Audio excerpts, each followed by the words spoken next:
अस्सलाम वालेकुम स्टूडेंट्स। इस वीडियो में बात करेंगे इस्कीमिक हार्ट डिज़ीज़ के बारे में। ठीक है, तो चलिए स्टार्ट करते हैं। सबसे पहले ना आपको डेफिनेशन आनी चाहिए कि जो है ना इस्कीमिक हार्ट डिज़ीज़ क्या होती है। ठीक है, ischaemic heart disease it is a group of clinicopathological syndrome due to the imbalance in oxygen supply and demand of the myocardium. Basically इसमें होता क्या है, there is a balance in between the oxygen supply and the demand of the oxygen जो है ना myocardium के लिए। ठीक है, लेट्स सपोज दिस द जो है ना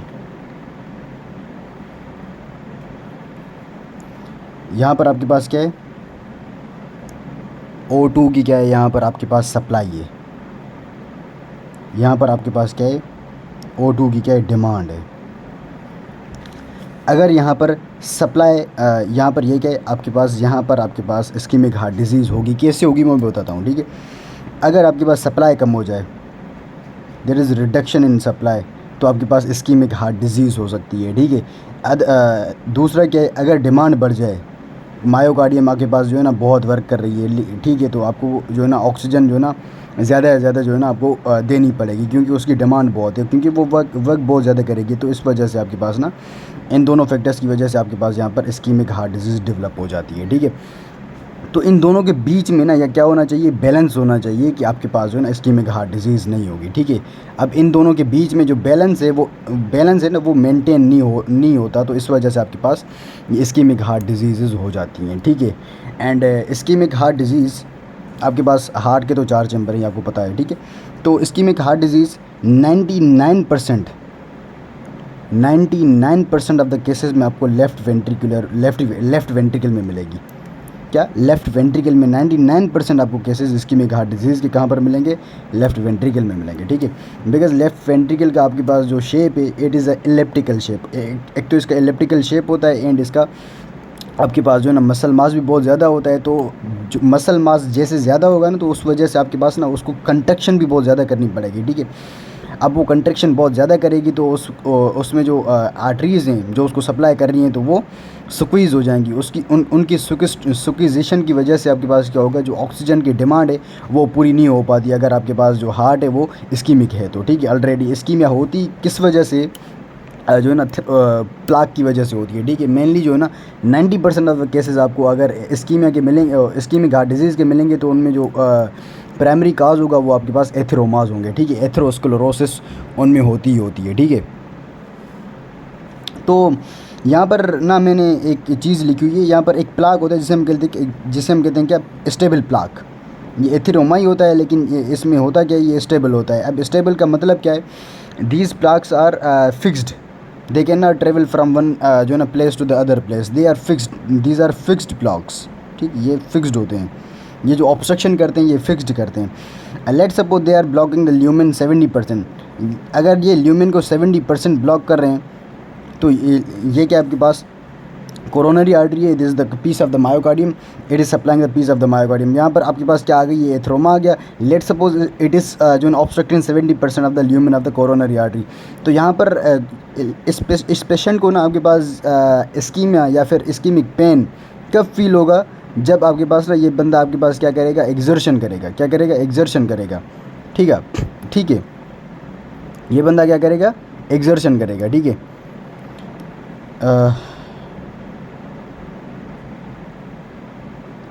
इस्कीमिया वेन एक्सर्शन। ठीक है, जब एक्सर्शन करेगा, कोई भी एक्सटर्नस एक्सरसाइज करेगा या फिर भागेगा दौड़ेगा, तो उस वजह से आपके पास उसको जो ना इस्कीमिक पेन या फिर इस्कीमिया डेवलप होगा, शॉर्टनेस ऑफ ब्रेथ वगैरह होगा। ठीक है, अगर ये जो स्टेबल प्लाक है, let suppose it is blocking the lumen 90%, तो आपके पास जो पेशेंट है उसको जो इस्कीमिया है, इस्कीमिया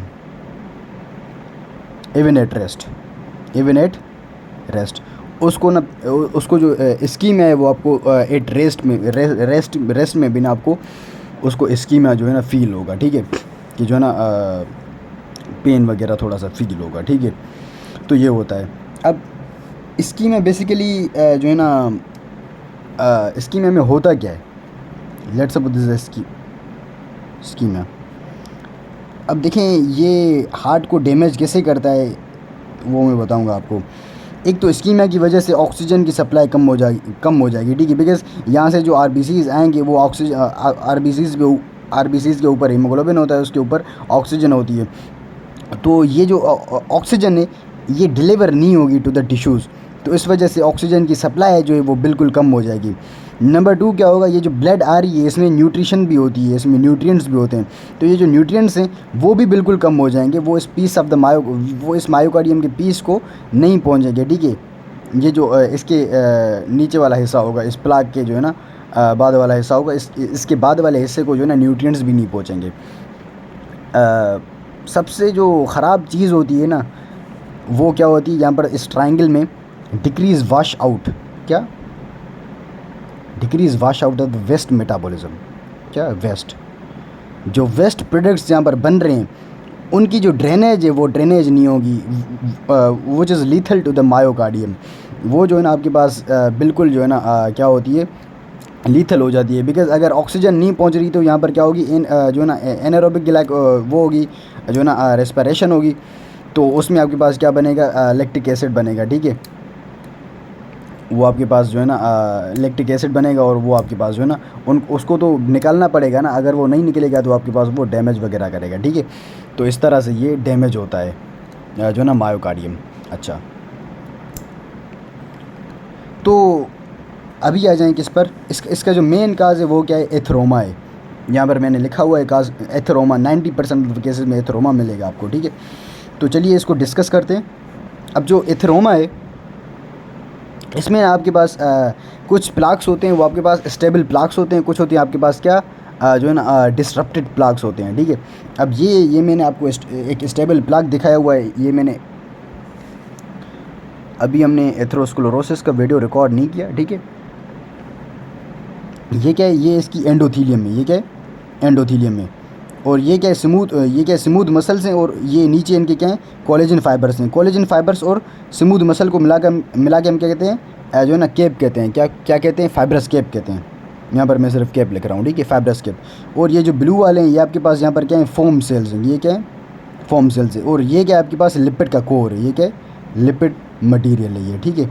ये इस तरह से आपका ना एक प्लाक बन रहा होता है, ठीक है। अब ये जो प्लाक है स्टेबल प्लाक है, ये वाला प्लाक क्या है, स्टेबल प्लाक है। और ये जो प्लाक है ये आपके पास क्या अनस्टेबल प्लाक है, दिस इज़ डिसरप्टेड प्लाक, या फिर इसे हम जो है ना वल्नरेबल प्लाक भी बोलते हैं, डिसरप्टेड प्लाक भी बोलते हैं, अनस्टेबल प्लाक भी बोलते हैं, ठीक है। अब इसमें होता क्या है, ये जो इसका फाइब्रस केप है, ये जो fibrous cap it is very thin, ये जो केप है इट इज़ वेरी थिन होता है। ये क्या है आपके पास, क्या है, ये आपके पास फोम सेल्स हैं, ये आपके पास लिपिड का कोर है, ठीक है। अब ये जो फाइब्रस अच्छा, ये जो आपके पास ये एथरोमा है, ये आपके पास क्या करता है, इसको जो है ना ल्यूमिन को ब्लॉक कर देता है। ब्लॉक करने की वजह से आपके पास यहाँ से जो है ना आपके पास ऑक्सीजन का फ़्लो नहीं होगा, तो डिपेंडेंट मायोकार्डियम को आपके पास क्या हो जाएगा, डिपेंडेंट मायोकार्डियम में आपको इस्कीमिया हो जाएगा, ठीक है। अब ये जो अनस्टेबल प्लाक है, अनस्टेबल प्लाक में होता है कि ये जो फाइब्रस केप है वेरी थिन होता है। अब इसकी थिननेस की वजह से यहाँ से जो अंदर वाला मटेरियल है वो इसको ना पियर्स कर सकता है। लेट सपोज इसको ये जो लिपिड कोर है इसने इसको पियर्स किया। अब जैसे ही लिपिड कोर ने इसको पियर्स किया तो ये जो लिपिड कोर है ये यहाँ से यहाँ आकर ये कोरोनरी आर्टरी के किसी भी जो है ना ब्रांच को ब्लॉक कर देगी, ठीक है, इसको ये ब्लॉक कर देगी। इससे हम कहते हैं क्या, एथेरो एम्बोलिज्म, क्या, एथेरो एम्बोलिज्म। बिकॉज यहाँ पर ये क्या है, थ्रोम्बस नहीं है, ये एथेरोस्क्लेरोसिस से, ये जो एथेरोस्क्लेरोटिक ये जो प्लाक है उसमें से ना अंदर वाला कोर आ रहा है, ठीक है। इसको हम थ्रोम्बो एम्बोलिज्म नहीं कहेंगे, इसे हम कहेंगे क्या, एथेरो एम्बोलिज्म, क्या, एथेरो एम्बोलिज्म, एथेरो एम्बोलिज्म। ये इसकी स्मॉल ब्रांच को ब्लॉक कर देगा, इसका जो डिपेंडेंट मायोकार्डियम होगा वो भी इस्कीमिक हो जाएगा, ठीक है। एंड यहाँ पर ये जो यहाँ पर ये थ्रोम्बस फार्मेशन करवा देगा, वो थ्रोम्बस में बताऊंगा कैसे। अब लेट सपोज ये जो प्लाक्स हैं ये these plaques are vulnerable plaques, these plaques are disrupted plaques, these plaques are vulnerable to rupture. ये रप्चर हो जाएंगे और रप्चर होने के बाद ये जो पीस इसका जो पीस होगा वो ब्लॉक कर देगा किसी भी जो है ना बकिया जो है ना स्मॉल वेन्यूल्स, स्मॉल जो है ना आर्टेरियोल्स को। तो इससे हम कहेंगे क्या, थ्रोम्बो एम्बोलिज्म, ये थ्रोम्बो एम्बोलिज्म भी करवाते हैं, ठीक है। अब यहाँ पर आ जाएँ, let's suppose these are the plaques, let's suppose these are the plaques. अब यहाँ पर ये जो प्लाक्स हैं, डिसरप्टेड प्लाक्स, इनको मैं बताऊँगा। मैंने स्टेबल प्लाक्स पहले ही बता दिए थे। अब डिसरप्टेड प्लाक्स में ना आपको 3 चीज़ें आनी चाहिए। एक एरोजन आना चाहिए, एरोजन उसे हम अल्सर भी कहते हैं। एक फिशर आना चाहिए जिसको हम रप्चर भी कहते हैं। तीसरा आपको इंट्रा प्लाक हेमरेज आना चाहिए। अब ये तीनों चीज़ें आपके पास जो ना किस में होती हैं, डिसरप्टेड प्लाक्स में होती हैं। अब वो कैसे होती हैं, ये क्या आपके पास ये फाइब्रस केप है। ये फाइब्रस केप आपके पास, मैंने क्या कहा था, फाइब्रस केप इसका क्या है, this fibrous cap is very thin. अब ये फाइब्रस केप यहाँ पर रप्चर हो जाएगा। उसके अलावा यहाँ पर ये जो एंडोथीलियम है, ये लेट सपोज ये रप्चर हो गया। यहाँ पर ये जो एंडोथीलियम है डिपेंडेंट, ये जो एंडोथीलियम एक्सपोज हो जाएगी। दिस एंडोथीलियम आपके पास यहाँ पर क्या है, इट इज़ जो है ना हाईली कोएगुलेटिव। अगर यहाँ पर कोई भी रिएक्शन होगा तो ये कोएगुलेटिव हो जाएगी, ठीक है। तो यहाँ पर ये जो इसकी जो एंडोथीलियम रप्चर है, और सॉरी इसका जो केप है ये रप्चर हो जाएगा। और इसकी जो नहीं, ये जो इसकी एंडोथीलियम है, सॉरी इसकी एंडोथीलियम, केप नहीं एंडोथीलियम, सॉरी केप नहीं एंडोथीलियम, इसकी जो एंडोथीलियम है वो थोड़ी सी रप्चर होगी। थोड़ी सी रप्चर होने की वजह से ना उसमें ना कोएगुलेटिव मटेरियल होता है, वो कोएगुलेटिव मटेरियल एक्सपोज हो जाएगा। उसकी वजह से यहाँ पर ये जो प्लेटिलेट्स हैं, दीज आर द प्लेटिलेट्स, ये जो प्लेटिलेट हैं ये आपके पास स्टिक हो जाएंगे। अब यहाँ पर एक दो कॉन्सेप्ट मैं आपको बताना चाहूँगा। एक होता है आपके पास क्या, प्लेटिलेट प्लग, दूसरा होता है प्लेटिलेट एग्रीगेशन। अब जो प्लग है, अब यहाँ पर ये देख रहे हैं, दिस इज़ द एंडोथीलियम, ये एंडोथीलियम है। The sticking of platelet with the endothelium of the vessel is called platelet plug. क्या, platelet plug. And sticking of platelet with the surface of the other platelet is called platelet aggregation. आपको difference ये आना चाहिए। जो platelet plug है उसमें जो platelet की जो वो है स्टिकिंग है, वो other than the platelet surface होती है, लाइक यहाँ पर एंडोथीलियम है। और जो एग्रीगेशन है उसमें जो प्लेटिलेट है उसकी एग्रीगेशन के उसकी जो एडिशन है या फिर उसकी जो अटैचमेंट है वो प्लेटिलेट की सरफेस से होती है, उससे हम कहते हैं क्या, प्लेटिलेट एग्रीगेशन। ये दोनों चीज़ें आपको आनी चाहिए। यहाँ पर प्लेटिलेट एग्रीगेशन भी होगी, प्लेटिलेट प्लग फॉर्मेशन भी होगा, ठीक है। उसके अलावा यहाँ पर क्या होगा, डिपोजिशन ऑफ फिब्रिन मैश।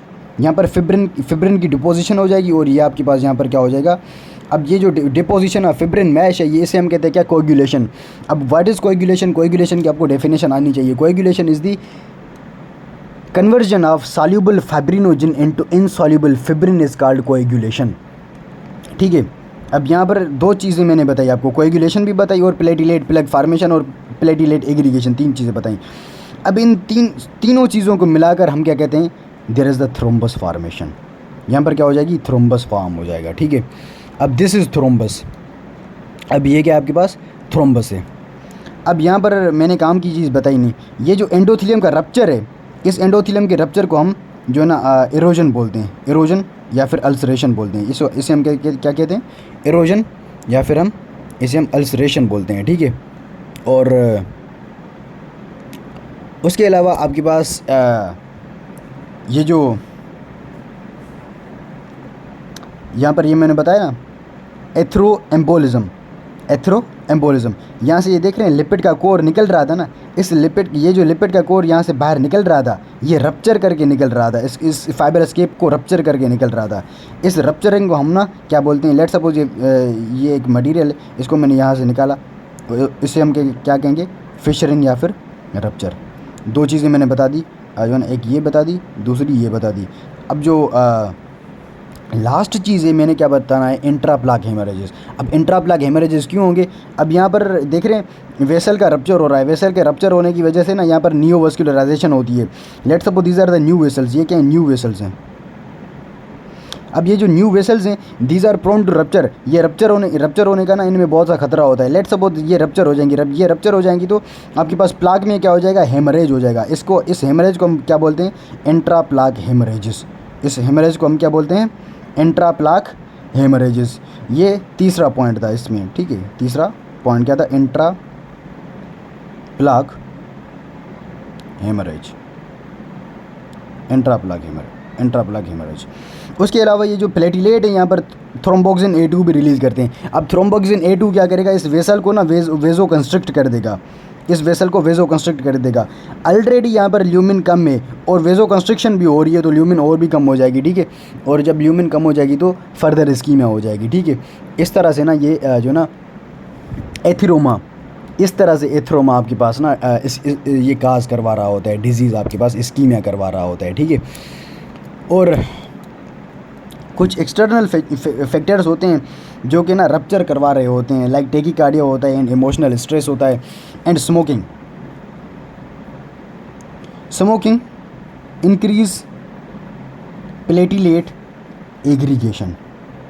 ये प्लेटिलेट की एग्रीगेशन को इंक्रीज़ करती है। प्लेटिलेट की एग्रीगेशन को इंक्रीज़ करेगी तो प्लेटिलेट की एग्रीगेशन होगी, प्लेटिलेट की एग्रीगेशन होगी तो थ्रोम्बस फार्मेशन होगा, थ्रोम्बस फार्मेशन होगा तो आपके पास ना थ्रोम्बस की वजह से एम्बोलिज्म भी फार्मेशन हो सकती है। थ्रोम्बस की फार्मेशन की वजह से थ्रोम्बोक्सिन A2 रिलीज़ होगा, उसकी रिलीज़ होने की वजह से वेजो कंस्ट्रक्शन होगी और ल्यूमिन कम हो जाएगी, ठीक है। एंड आपके पास बंदा इस्कीमिया में चला जाएगा, ठीक है, इस्कीमिया उसको डेवलप हो जाएगा, ठीक है। तो जो ना स्मोकिंग इस तरह से जो ना करवा रही होती है, ठीक है। एंड आपके पास एक और भी काज होता है, वो मैं बाद में बताऊंगा आपको, ठीक है। अच्छा, उसके अलावा एक और टर्म आता है inflammatory plaques and non inflammatory plaques. अब आपको कैसे पता चले कि जो ना ये प्लाक जो है ना इन्फ्लेमेटरी है एंड नॉन इन्फ्लेमेटरी प्लाक जो होते हैं, ठीक है। अब कुछ अगर inflammatory plaque angina can lead to M I, जो अगर एंजाइना है, इन्फ्लेमेटरी एंजाइना है, उस प्लाक की वजह से एंजाइना है, वो इन्फ्लेमेटरी है, उसकी वजह से एम आई हो सकता है। एंड अगर एम आई है तो वो लीड कर सकता है रिकरेंट एम आई या फिर जो है ना second attack of the M I को एम आई करवा सकता है, ठीक है। यहाँ पर जो मेन चीज़ है वो बताने की है कि इन्फ्लेमेशन आपको जो है ना आप कैसे रूल आउट करेंगे। ये जो यहाँ जो है ना आपके पास इन्फ्लेमेशन हो रही है, जब भी इन्फ्लेमेशन होती है ना तो इन्फ्लेमेशन का एक मार्कर होता है जो लिवर रिलीज़ कर रहा होता है, ठीक है। अब वो लिवर क्या रिलीज़ करता है, CRP, C reactive proteins release कर रहा होता है। अगर सी रिएक्टिव प्रोटीन्स आपके पास ब्लड में बहुत ज़्यादा हैं, it is the marker of inflammation. तो आप जो ना रूल आउट कर सकते हैं कि it is the inflammatory plaque और इन्फ्लामेटरी एंजाइना और इन्फ्लामेटरी एमआई जो भी, ठीक है। अगर वो ये इसकी कंसंट्रेशन बिल्कुल लो है, it is non inflammatory plaque, ठीक है। तो ये होता है। अब इसके कॉजेज़ यहाँ पर मैंने लिखे हुए हैं, अब इनके कॉजेज़ को देखते हैं। हाँ, एथ्रोमा मैंने लिखा हुआ है। एथ्रोमा में कुछ आपके पास स्टेबल प्लाक्स होते हैं, कुछ डिसरप्टेड या फिर अनस्टेबल प्लाक्स होते हैं। इसमें आपके पास यहाँ पर मैंने सारा बता दिया था, इरोजन अल्सरेशन बताया था, फिशरिंग एंड रप्चर बताया था, इंट्राप्लाक हेमरेज बताया था। अब ये दोनों आपके पास प्लग फार्मेशन करते हैं, ये आपके पास थ्रोम्बस, ये सारे थ्रोम्बस फार्मेशन करते हैं, ठीक है। एंड वेजो कंस्ट्रक्शन सारे लीड कर रहे होते हैं, ठीक। कैसे करते हैं ये मैंने बताया आपको, ठीक है। उसके अलावा कॉर्नियल ओस्टियल स्टीनोसिस। अब कॉर्नियल ओस्टियल स्टीनोसिस कैसे होगा भाई,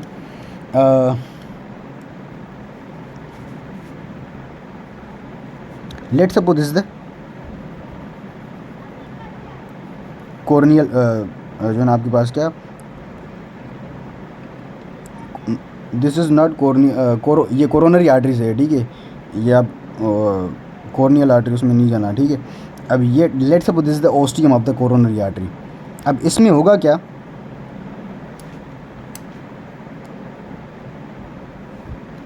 ये जो ओस्टियम है, ये जो ओस्टियम है, इसमें ना आपके पास यहाँ पर क्या होगी, इसकी इन्फ्लेमेशन हो जाएगी, ठीक है।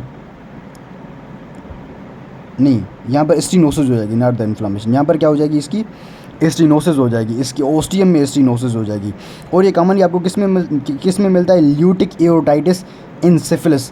ये जो ल्यूटिक एओर्टाइटिस, इट इज़ आपके पास क्या, it is the last stage of the syphilis. इस सिफिलिस में ना, इस स्टेज ऑफ द सिफिलिस में ना आपको ये कॉर्नियल ओस्टियल स्टीनोसिस मिलती है, ठीक है।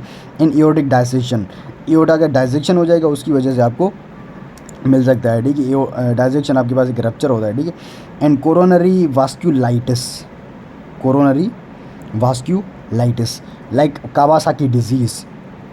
ये क्या आपके पास Kawasaki disease, it is concern. अच्छा, एक MCQ यहाँ से बता दूँ, कावासाकी डिजीज़ इज़ कंसर्न आपके पास ना किन में होती है, चिल्ड्रंस में होती है, ठीक है, चिल्ड्रन में होती है, ठीक है, कावासाकी डिजीज़। और एक होती है आपके पास क्या, पॉली आर्ट्राइटिस नोडोज़ा, इसमें ना नोड्यूल्स फॉर्म हो जाते हैं, ठीक है। तो ये आपके पास ये वास्कुलाइटिस की जो है ना लेक्चर में मैं बताऊँगा आपको, ठीक है। कावासाकी से ये MCQ आता है कि ये किन में होती है, ठीक है, ये चिल्ड्रंस भी होती है, ठीक है। उसके बाद आपके पास आता है क्या, coronary artery embolism. Coronary artery embolism में आपके पास इन्फेक्टिव वेजिटेशंस आ जाती हैं, like let's suppose this is the right heart, this is the left heart. If there is a thrombus of the left atrium, ये थ्रोम्बस आपके पास यहाँ पर आ जाएगा अच्छा, यहाँ पर मैंने लिखा वो थ्रोम्बो एम्बोलिज्म, और ये फिर एम्बोलिज्म में हो जाएगा, और इसकी एम्बोलिज्म आपके पास यहाँ पर ना सिस्टमिक आर्टरियोल्स में जाएगी और वहाँ पर स्कीमा वगैरह करवाएगी, एंड यहाँ से जो है ना आपके पास इस तरह से होता है, ठीक है। And let's suppose this is the mitral valve. अब इस माइट्रल वाल्व में ना यहाँ पर क्या हो जाएगी, वेजिटेशन हो जाएगी। इस माइट्रल वाल्व की वेजिटेशन की वजह से ना आपके पास यहाँ पर कोरोनरी आर्टरी के जो है ना एम्बोलिज्म हो जाता है, उसका एम्बोलिज्म बन जाता है, ठीक है। एंड फेट एम्बोला भी जो है ना आपके पास क्या करते हैं, फेट की वजह से जो एम्बोलिज्म बन जाता है, उसकी वजह से आपके पास या कोरोनरी आर्टरी में एम्बोलिज्म हो जाता है, ठीक है। एंड पॉलीसाइथीमिया वेरा में आपके पास क्या होता है, ब्लड थिक हो जाता है। ब्लड की थिकनेस की वजह से आपके पास ब्लड जो है ना स्लो मूव कर रहा होता है, उसकी स्लो मूवमेंट की वजह से आपके पास थ्रोम्बस फॉर्मेशन हो सकती है, एंड आपके पास वहाँ से जो ल्यूमिन है वो ब्लॉक हो सकती है। एंड कार्बोक्सी हीमोग्लोबिन, अच्छा हाँ, कार्बोक्सी हीमोग्लोबिन, इसमें आपके पास ना क्या होता है कि जो है हीमोग्लोबिन है उसमें आपके पास ना कार्बन मोनोऑक्साइड आ जाती है, जिसकी वजह से आपके पास जो है ना हीमोग्लोबिन ऑक्सीजन को कैरी नहीं कर रहा होता, जो है ना कार्बन मोनोऑक्साइड को कैरी कर रहा होता है, ठीक है। इन सिवियर क्रोनिक लंग डिजीज़, इन लंग डिजीज़ की वजह से आपके पास जो है ना स्कीमा हो जाता है, ठीक है। एंड प्रोलॉन्ग हाइपोटेंशन, जो है ना हाइपोटेंशन बहुत टाइम से हो, जिसकी वजह से आपके पास जो है ना क्या हो, इसकी वजह से भी आपको जो है ना इस्कीमिक हार्ट डिजीज़ हो सकती है, ठीक है। अब ischaemic heart disease, prolong hypertension, उसके बाद एक और डिजीज़ आती है जिसे हम बोलते हैं क्या, सिंड्रोम एक्स। अब सिंड्रोम एक्स में होता क्या है,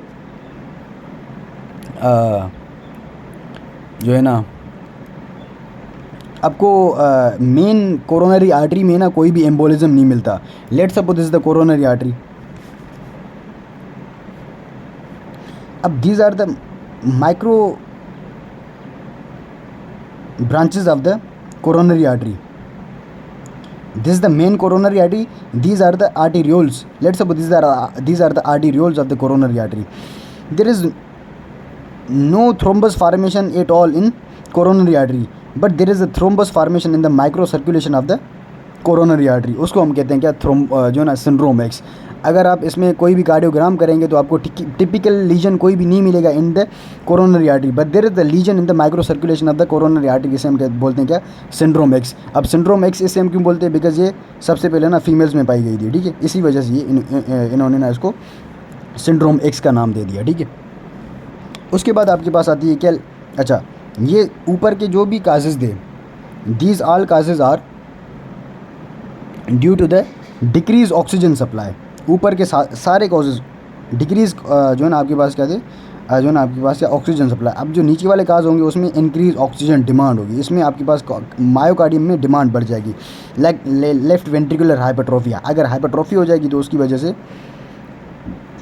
उसकी आपको ऑक्सीजन की डिमांड बढ़ जाएगी। लाइक एओर्टिक रिगर्जिटेशन में होता है, हाई बीपी में होता है, एंड एओर्टिक स्टेनोसिस में होता है, एंड हाई जो है ना आपके पास इसमें क्या है, ये आपके पास इसका फुल फॉर्म क्या था, हाइपरट्रोफिक ऑब्स्ट्रक्टिव कार्डियोमायोपैथी। ये कार्डियोमायोपैथी का एक टाइप है, हाइपरट्रोफिक ऑब्स्ट्रक्टिव कार्डियोमायोपैथी। इसमें ना ये मैं आपको जो है ना कार्डियोमायोपैथी वाले लेक्चर में बताऊंगा, ठीक है। तो इसमें भी ना हाइपरट्रोफी हो जाती है, इसकी वजह से आपके पास जो है ना डिमांड बढ़ जाती है। डिमांड बढ़ने की वजह से आपके पास स्कीमिया हो जाती है। इंक्रीज हार्ट रेट, अगर हार्ट रेट बढ़ेगा तो आपके पास ऑब्वियस है कि जो ना आपके पास जो है ना कंट्रैक्शन बढ़ेगी। अगर कंट्रैक्शन बढ़ेगी तो there is the less time to, let's suppose this is the myocardium, this is the left heart. अब ये क्या है,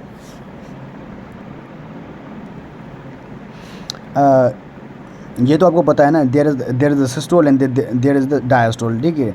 अब जो डायस्टोल है, diastole is the time when ventricle get there जो ना आपके पास क्या, ब्लड सप्लाई। डायस्टोल के ड्यूरिंग आपके पास ये वेंट्रिकल क्या करती हैं, अपनी ब्लड सप्लाई लेती हैं, ठीक है। अब सिस्टोल और डायस्टोल नॉर्मली मिलके आपके पास कितने होते हैं, 0.8 सेकंड्स के होते हैं, ठीक है। अब ये सिस्टोल जो है 0.3 का होता है, ये जो डायस्टोल ये आपके पास 0.5 सेकंड्स का होता है, ठीक है। अब ये पूरी की पूरी आपके पास कार्डियक साइकिल होती है, ठीक है। अब लेट सपोज यहाँ पर मैं क्या कर रहा हूँ, हार्ट रेट को इंक्रीज़ कर रहा हूँ। अब मैं सिस्टोल को इंक्रीज़ कर रहा हूँ। अगर सिस्टोल को इंक्रीज़ करूँगा ना तो जो सिस्टोल है इस पर इतना इफेक्ट नहीं होगा। ये जो टाइम है सिस्टोल के टाइम में इतना इफेक्ट नहीं होगा जो जितना डायस्टोल के टाइम में इफेक्ट जो ना वो आ जाएगा, मतलब क्या डिक्रीज़ हो जाएगा।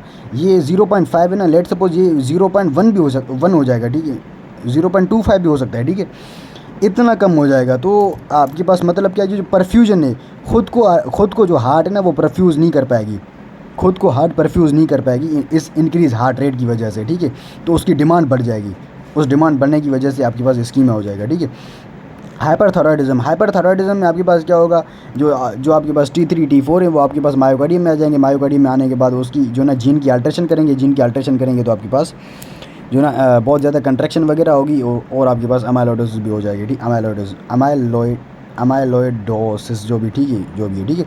एंड प्रेगनेंसी आपके पास it is a pathological condition और फिजियोलॉजिकल, अच्छा फिजियोलॉजिकल है, ठीक है। प्रेगनेंसी से फिजियोलॉजिकल कंडीशन, इसमें आपके पास होता क्या है, जो है ना डिमांड बढ़ जाती है आपके पास, जो ना ऑफकोर्स ये फीमेल्स में ही होती है, ठीक है, मेल में नहीं होती।